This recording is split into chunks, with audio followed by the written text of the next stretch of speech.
All right, boys. So let's go over these two games from last night. We'll go over the Heat game first. Like I said from the beginning, the Heat are taking this series. Like I said from the beginning, I don't think the Knicks have the answer for Jimmy Butler. He's the best player in the series. He's the X factor. As long as Jimmy Butler's on the floor and on the court, the Knicks don't have a chance. So if I were them, I would just try to look for a way to attack him, wear him down. Dare I say, try to get him hurt. Because as long as Jimmy Butler's on the floor, the Knicks are just not gonna win, man. They just can't stop him on offense, and on defense, he's such a force. He literally just forces all their guards to get rid of the ball or take bad shots. That's what's happening every time. He's blocking them. He's in their faces. He's just making everything just not easy, guys. He's been a pest on defense. And look at him dropping almost 30 points. Bam Adebayo, double-double. They got a lot out of Struss. Like, they got random guys that can do things. Literally everyone on this roster is capable of scoring and doing something. And let's not forget about their head coach, Mr. Spoelstra over there. He knows what he's doing, man. Dare I say, he's probably maybe the best or second best coach in the playoffs right now. Steve Kerr might have the edge on him, but then again, Steve Kerr has the team. I would take Spoelstra over Steve Kerr any day because Spoelstra does more with less all the time. Ever since LeBron has left, that team has been competitive still. So, with that said, I'm sticking with Miami, and I said 6 to be respectful, but I don't even think the Knicks can last 6 games, guys. They're gonna play in Miami again and probably get rolled. They should anyway. This is just a bad matchup for the Knicks. It's just a very bad matchup. They're too young. They're too green. And it's the same three guys: Randall, Barrett, Brunson. Josh Hart sometimes gives you 15. He usually gives you 10. But he usually gives you like a double-double, a low double-double, sometimes a triple-double, but it's not like 30 points. It's like 10 points, 10 rebounds, 9 assists, or like 10 assists. Like, he'll do that. But you need more out of it. You need really like 25 out of Josh Hart. Quickly, you need 20 out of him. Grimes, you need 15 out of him consistently. With these guys doing what they do consistently, and then you can win. But the problem is Josh Hart isn't like that spectacular on offense, so you're not going to get that from him all the time. Look at Topin, gives you 5.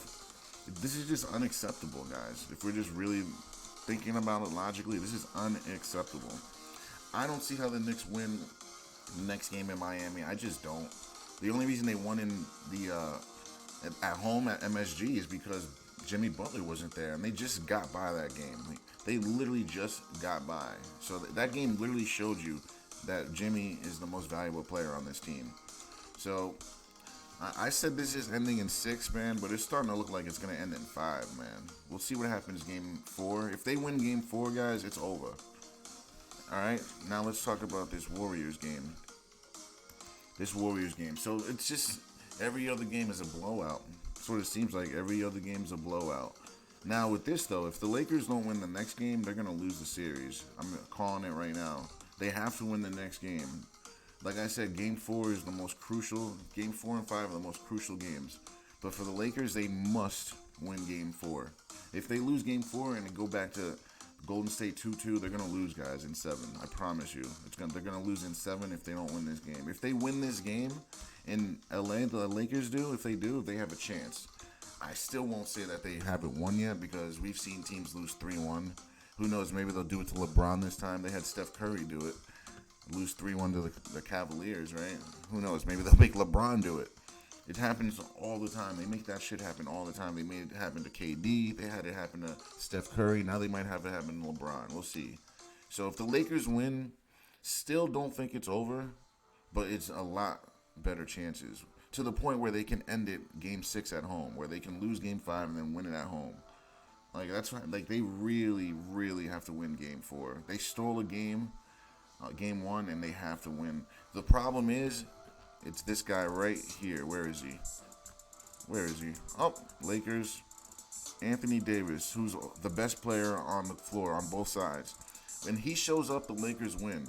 The problem is he doesn't have back-to-back dominant performances. It's usually a great performance, and then he lags back, sits back, and does nothing the next game. Great performance, lags back. Great performance, lags back. So I don't know what Anthony Davis we're going to get. LeBron James, the first 2 quarters, he was playing like a facilitator. He wasn't even looking to score the first 2 quarters. He was just trying to get his team involved because I think he realizes he needs other guys to do things and get going. And also, he's getting burned out in the fourth quarter, so I think he's trying to conserve energy so he can be there longer and give his team more quality minutes. Because he gave him only 32. I mean, I think 32 to 35 is great for LeBron. You don't want him playing any more than that. He's 38 years old. You want to just, monitor his minutes, make sure he's getting close to a triple-double, make sure that everyone's getting their due, and then take him out, and put him in when you need him.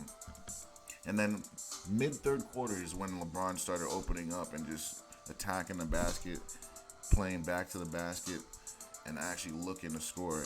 It was beautiful to watch. People were saying he had a bad first and second quarter. I'm saying he was looking to facilitate and get other people involved. It didn't look like it was bad. It just looked like he wasn't looking to score. It looked like he had his own plan of attack, and he knew how he was going to attack this team. Looks like they're starting to find their feet under them. If they can play like this next game and control the rim and have Anthony Davis control the paint, Warriors have no answer, guys. They just don't. Anthony Davis is just too gifted with his hands on those pick and rolls. He's able to just get his hands in the way, block passes in Steph Curry's way. Draymond's, his vision gets cloudy, all because of Anthony Davis. He's so good at guarding that short roll on the high screen. It's just, it's unmatched. No one else defends it the way he does. He's able to just stop what they're so good at. But I don't know. If he can't do it game 4, they're going to lose. If he can do what he did this game and stop that short roll while defending the drop over the top on the three-point shot, that's what the Warriors do best. If he can stop that, they have no chance, guys. They just don't. They don't have the size, they don't have the athleticism, and they don't have the depth. Like the Warriors, what do they do good at? Shooting the 3-ball. What are they bad at? Getting to the basket, drawing fouls, and playing defense without fouling. What are the Lakers good at? Well, what are they not good at? Shooting. So why? Since they're not good at shooting, what do? They drive to the basket. Since you drive to the basket, what happens? You draw more fouls. That's why they're having more free throws. It's nothing else. The Warriors don't shoot. Warriors only shoot threes. They don't go to the basket really ever. Sometimes, but they're looking for the three. So people are like, oh, the Lakers have way more free throws. That's because the Lakers go to the basket. They're more aggressive at the hoop. And that's what's keeping them in the series, the free throws. Because you got to neutralize three-point shots with free throws if you can't shoot threes. That's just the way it is. So Curry and Clay didn't have a good game. You can't really count on that happening. Wiggins had an average game. That's what he usually does. But these two, if you can keep these two under 20, you're going to win.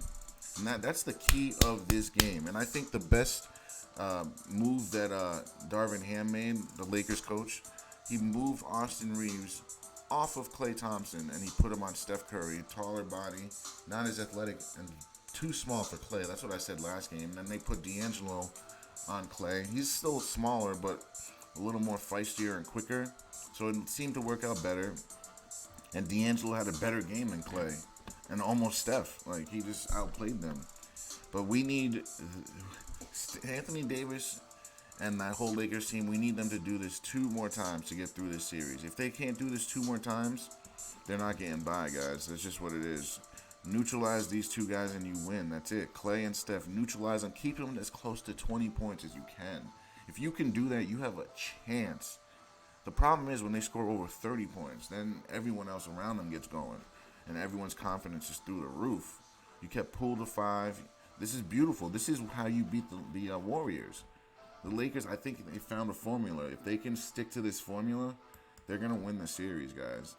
Because, I mean, those guys are really good at shooting threes, but they can't drop every time. I'd rather have them shoot deep threes and give up easy baskets like the Lakers are getting. That's what the Lakers are getting, all easy baskets. Lonnie Walker got 12. Like, who is he even? Shaquille Harrison got 9. I guess they emptied out the bench, but the point of the matter is they got to hold Steph and Klay down and play those short rolls and screens as they did this game. If they do that, the series is over. Let's see here. Turnovers. Oh, my God. 19 turnovers, guys, by the Warriors. That's not going to happen again. That's why they lost. 19 turnovers. That means you gave the Lakers 19 more possessions. Think about that, guys. They gave them 19 more possessions, 7 extra. That's a lot, guys. That could be at least 14 to 21 points. A 14 to 21 point swing just on those 7 extra, guys. Do the math. 107, 17. So they lost by 30 points. And what? That's like a 21 to 14 point swing. It could have been a lot better if they cleaned up the turnovers. Let's say they kept the turnovers to 8. They win the game, guys. Turnovers were the key in this. And also, 3-point shot, they couldn't make anything. They couldn't hit the backside of the barn. Whereas the Lakers only made 2 extra ones, but they shot a lot less of them. When you miss 13 shots, those are 13 extra rebounds the other team's getting on top of the turnovers. So, guys, this is a bad game. If the threes don't drop for the Warriors, they're not really a good team. That's what I'm realizing here. If you can get them to not make their threes, they're an average team. Like, that's all you got to do. The key in this series is defense. If the Lakers can play superb defense and bother them, they win, guys. And then we'll see what happens with Denver or the Suns. The Suns did win Game 3. I don't think they're going to win the series because I don't think KD and Booker are going to be able to drop 50 points every game. Maybe a couple games, but I don't think they have enough to beat that team. But the Lakers and the Nuggets, that might be a really good series. The Lakers got them out in the first round 2 years ago because the Lakers missed it last year. So we'll see what happens. I'd rather see the Lakers versus the Nuggets than the Warriors versus the Nuggets. I don't think the Nuggets or the Warriors can match up with the Nuggets well. I just don't see it. I don't see it. I think the Lakers with their size match up better. It's going to be a better matchup for us to watch for our eyes and our entertainment. But other than that, guys, thanks for watching. Don't forget to like, share, and subscribe.